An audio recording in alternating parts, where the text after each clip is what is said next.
I think we're gonna dive right into it. And we're going to start with something that is slightly embarrassing, because when we were discussing the cross product, I regrettably forgot to talk about something. And that is the area of triangles and parallelograms. So imagine you have the following kind of task. You have to find the area of a triangle which is spanned by two vectors. So you have like a vector r over here and a vector s over here. And this is a bad position to put them in. This would be better. And you are interested in the area of the triangle that is spanned by these two vectors. And you want to know, what is the area of that triangle? Then what you do is the following.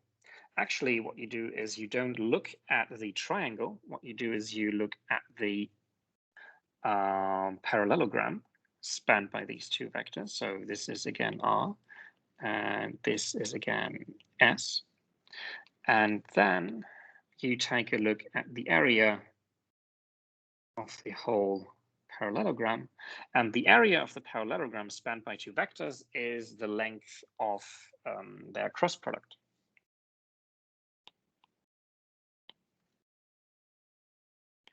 Of the parallelogram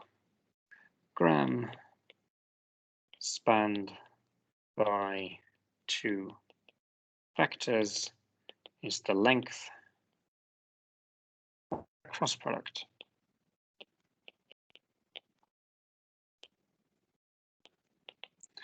So this is the length of R cross S. And hence, if we want to take a look at the area of our triangle,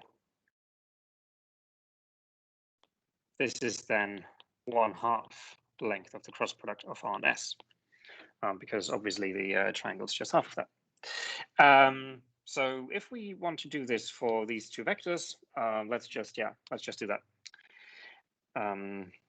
So let's calculate the cross product of R and S.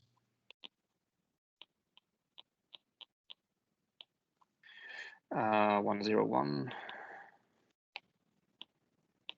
2, 2, 2.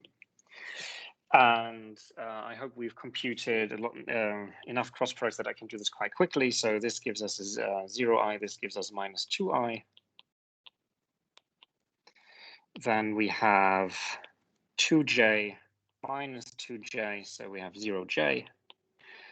And for k, we have 2k minus 0. So we actually have the vector -2, 0, 2, which has length square root of -2 squared plus 0 squared plus 2 squared. So this is square root of 8, which is 2 times square root of 2. So the area of the parallelogram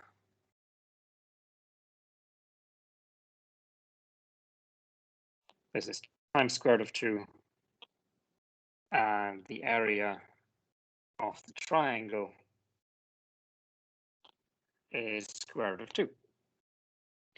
Now, of course, in practice, you might not get questions where you directly get the two vectors that span the parallelogram, but maybe you're just going to get, points in space that span a parallelogram or a triangle. In that case, of course, you just need to find from the points the connecting vectors R and S, and then you build the cross product, and then you find the length, and then you maybe divide it by 2 if it's about the triangle, or you take the whole thing if it's about the parallelogram.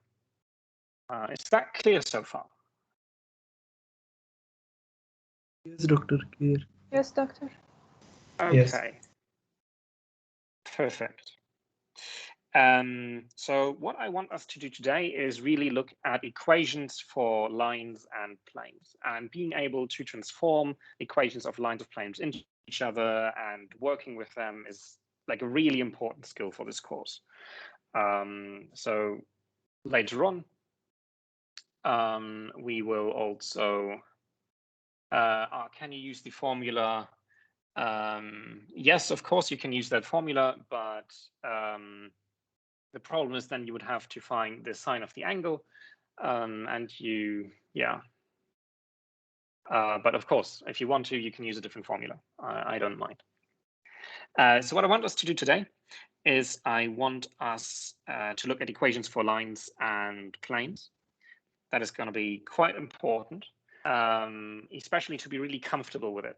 And so the first task I'd like you to solve today, and I'll give you something like 3 minutes for that, and then we'll see where you're at, is I want you to find two different equations for the line passing through the point 1, 2, 3 and the point 1, 1, 1. And yeah, just have a go at it. If you have any intermediate questions or results, or if you are stuck with something, please just post it in the comments, and then we'll talk about it. Thank you.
Okay, I'm seeing the first two equations. I think that means that hopefully some of you are at least far enough that we can talk about this and have thought about the whole thing. So what do we do? In this case, we have 2 points in space, P and Q, and we want to find the line that passes through them. And there are many, many different ways of doing this now. So one way of doing this, it would be, well, we start at a point P, and we want to get to the point Q, and that gives us a starting point and a direction vector, and then we just scale the direction vector. So we might also go, well, twice the distance, or we might go the other one, or just half the distance, and this gives us then the whole line. So let's first write this one up. If you want to get from P to Q, well, we start at P, 1, 2, 3, and then we have to add the connecting vector PQ, which is 1, 1, 1, minus 1, 2, 3, which is 0, minus 1, minus 2. And so we get 0, minus 1, minus 2. And now we scale it depending on how far we're walking in the direction from P to Q. So we get a T over here. Let's call this R1. Now this is, yeah, that's actually precisely what the first two comments were saying. And of course, another way of looking at it is, well, we don't necessarily need to start at P, right? We can also start at Q and then walk the same direction in either way. So this gives us a second equation, R2 of T is 1, 1, 1 plus T 0, minus 1, minus 2. Now we can even get many, many more of these because we don't need to take this direction vector. Of course, we can also take the one and the other way around. So we can, of course, also just make these two into pluses by multiplying the whole thing with minus 1, and the line itself doesn't change. Now, we have seen other ways of writing these kinds of equations. I think we said that this was the vector form, which has then attached parametric form, which is x is 1, y is 1 minus t, and z is 1 minus 2t.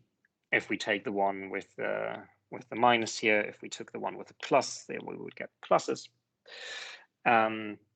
And we also had the symmetric form where we wanted to eliminate our parameter t.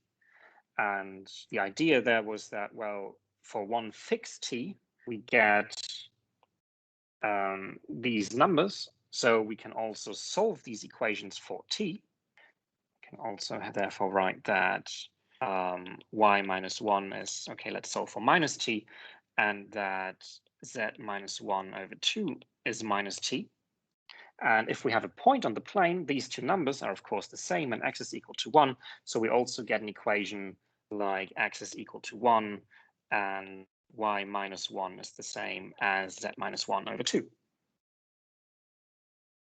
And so these are many different ways of expressing the same line. Do you have any questions for this task? Any other comments?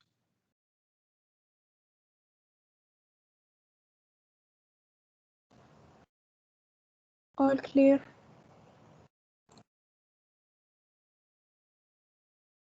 Okay, if no one's disagreeing with the all clear, then perfect, we can move on to planes. Now, talking about lines, it's very easy to find lines going through 2 points. Finding a plane given 3 points is a bit harder. We're not going to do that. We're going to take the easy case for this one. And we want to find a plane which is perpendicular or orthogonal to the line that we found over here, and which also goes through the point 1, 2, 3. And again, you're going to get something like 3 minutes to find an equation for that. Go ahead.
Okay, we get the first result.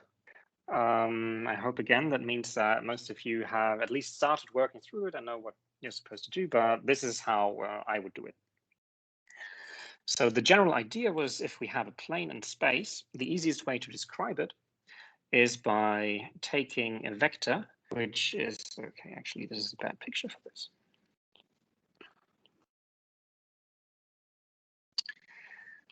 If we want to describe a plane,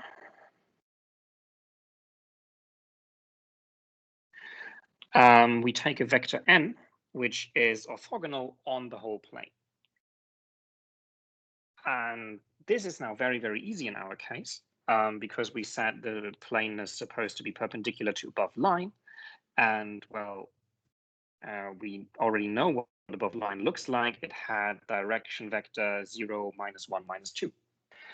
Now, of course, we have a bit of a choice when it comes to this vector, right? We can scale it, like we can make it twice as long or 3 times as long, or we can make it point in the other direction. And I personally prefer to have as little minus signs everywhere as possible, because having many minus signs always, it makes computations error prone. So we're actually going to use this one with the pluses over here. So we take our normal vector n to be precisely 0, 1, 2. Right? Was it 0, 1, 2? Yeah, 0, 1, 2. Now, but that doesn't quite give us the whole equation for the plane yet. So if we have any general point on the plane, then what the normal vector tells us is that when we have the connecting vector from here to there, then we have a right angle over here, and right angle is dot product is 0. So if this here is our point 1, 2, 3, and this is a general point x, y, z, then what this means is that x, y, z minus 1, 2, 3 is perpendicular to our normal vector n, which is 0, 1, 2. And if we have this equation, we can just X it out. So let's first build the dot product of our general positional vector with 0, 1, 2. This gives us 0x plus 1y plus 2z. And now we get the result of the dot product of 1, 2, 3 with 0, 1, 2, which is 0 plus 2 is 2, plus 6 is 8. And if we want to write this down a bit more conveniently, we get y plus 2z is equal to 8, is an equation for that plane. Now, of course, we could have used many other different normal vectors n here. So for example, imagine that we had taken the one where we had a factor of -2 in the front. Then actually just the whole equation would have been multiplied by -2, and we would have -2y minus 4z is equal to -16. And this kind of shows us why it was maybe a good idea to take a normal vector where as many coefficients as possible are positive, because while these two equations, of course, describe the same plane because it's just multiplication by -2, this one is obviously a bit more simple. Do you have any questions concerning this exercise?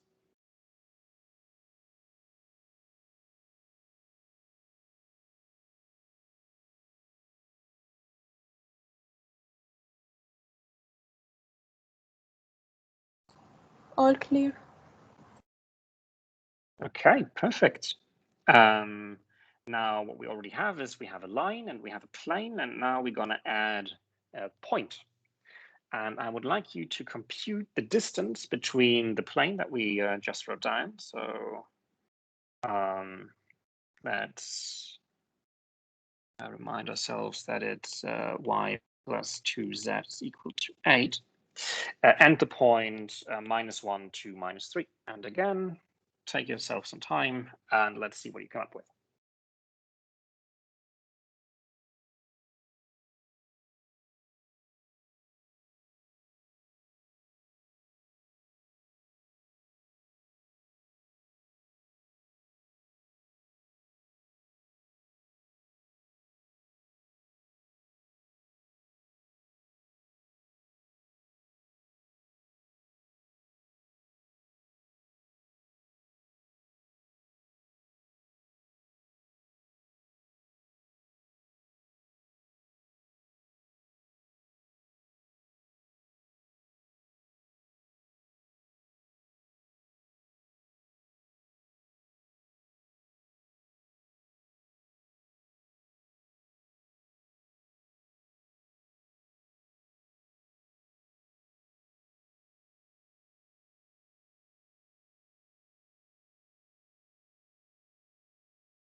How is that going for you? Do you need more time? Do you know what you need to do? Do you not know what you need to do? What's your status?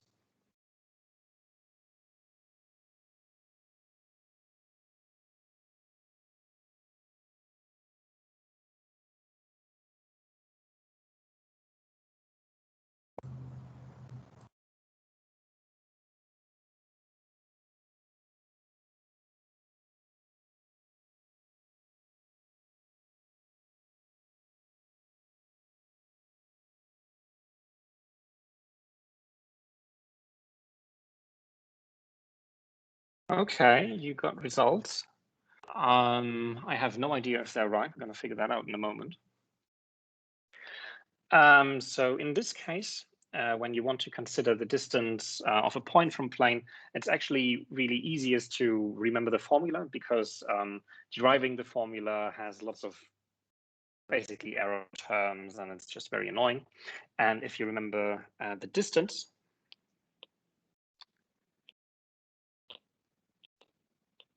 between a plane and a point was given by the formula absolute value of ax1 plus by1 plus c z1 plus d over square root of a square plus b square plus c square.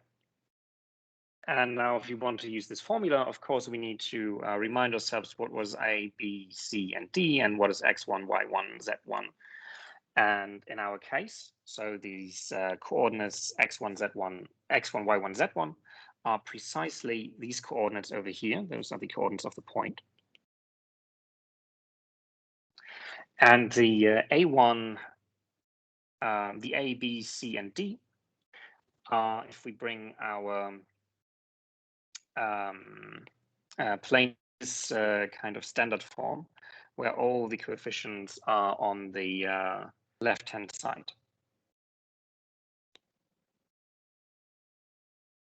So where do we put this? Let's put it over here. And in this case, this is then A, this is B, this is C, and this thing is D. And so we can just plug it in. So for A times x1, we get 0. For B times y1, we get 2. For C times z1, we get -6. And then for D, we get -8. And then we have to divide the whole thing by a square plus b square plus c square, which is 0 square plus 1 square plus 2 square. So what we get is 12 over square root of 5. Now you put things in the comment and you have, yeah, I'm not quite sure I understand what you wrote there.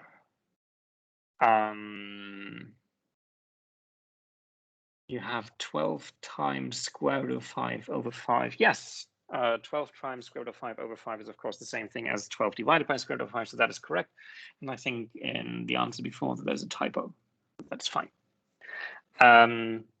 All the other ones, are you comfortable with computing distances between planes and points? Or is there something I should explain more?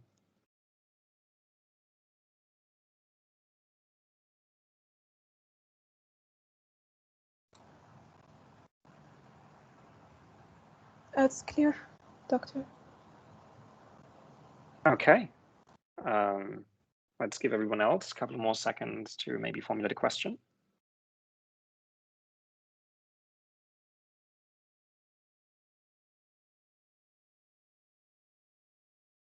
Okay, if that's not the case, then yeah, so the skills we discussed today, these 3 types of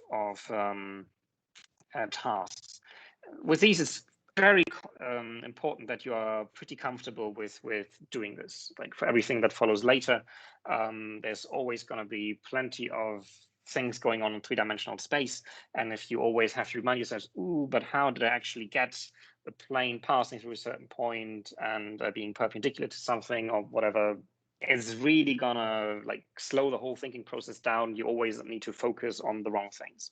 So please try to be comfortable with these kinds of tasks. Do you have any other questions pertaining to roughly the subject? So equations of lines and planes and points in space.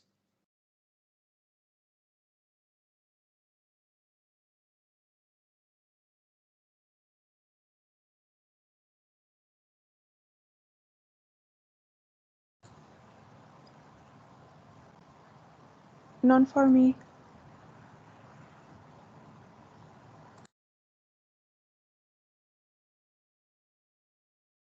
Okay.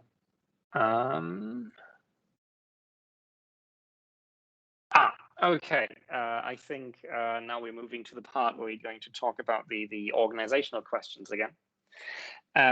So there's still open issues. We still don't have a date for our first test, but I'm going to announce that I think tomorrow or the day after. And I still haven't heard anything back from WebAssign, but don't worry. Like, I mean, yes, currently some of you will get the message that, ooh, your trial run is going to expire in a couple of days. But we should be able to fix it all before that. And if WebAssign is too slow to reply to my email, I'll make them extend your trial period. That shouldn't be an issue. But I hope to get back to you on the whole thing as soon as possible. Doctor, I had heard that for the stat test 1, they're going to move it a week. So does that mean our test will be at the same, like the normal date? I don't think so, because there's still another test at least on the same day, and I don't really want you to have 2 tests on the same day. I think that's a bit too much, personally. Okay, thank you so much, Doctor. We really appreciate it. You're very welcome. Do you have any other questions? Hello, doctor. Hello. My internet just cut off and I just rejoined. I didn't hear what you said about the exam date. You're gonna get the news tomorrow or the day after, I think. But even though STAT is moving the exam, we're still gonna move ours because I don't want you to have two tests on the same day. That seems like a bit too much. Oh, okay, doctor. Thank you. You are very welcome. And again, I mean, all of these infos will be posted in general. You can always read them up. But I think, doctor, from 19 to 25, there is a holiday. Yeah, I think it's not necessarily from 19 to 25, but like just I mean, it depends, of course, again, on the moon sighting. So maybe we're just gonna move it a day, but yeah, I'll make sure it's not within the holidays. Okay, thank you, doctor. You're very welcome. Okay. Doctor? If you don't, yes. Can you please extend the tries, like at least 3 or 4 tries for the WebAssign? Because we do want to try. Yes, but for the time being, especially when it's multiple choice questions, more than 2 tries, it doesn't really make any sense. You always have the option of trying the practice versions, right? And you can have as many of those as you want. So for the time being, I think we're going to stick, or I'm going to stick with 2 submissions for the actual homework. Okay, now somebody commented that on the 18th there's another exam. Could you please comment that on the what is on 18? Which one is that? Just so I can make a note.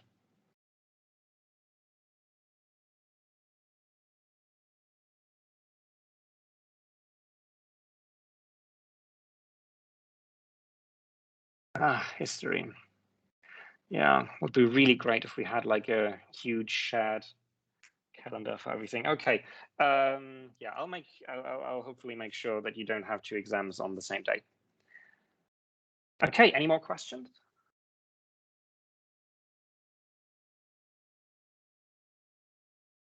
If that is not the case, I wish you a great week and we'll see each other again on Thursday. See you soon. Thank you so much, Doctor. Doctor, do we have class on Tuesday or no? No, not on Tuesday. Okay, so Sunday and Thursday. Yes, Sunday and Thursday. Thank you very much. Have a great day. You too. Goodbye.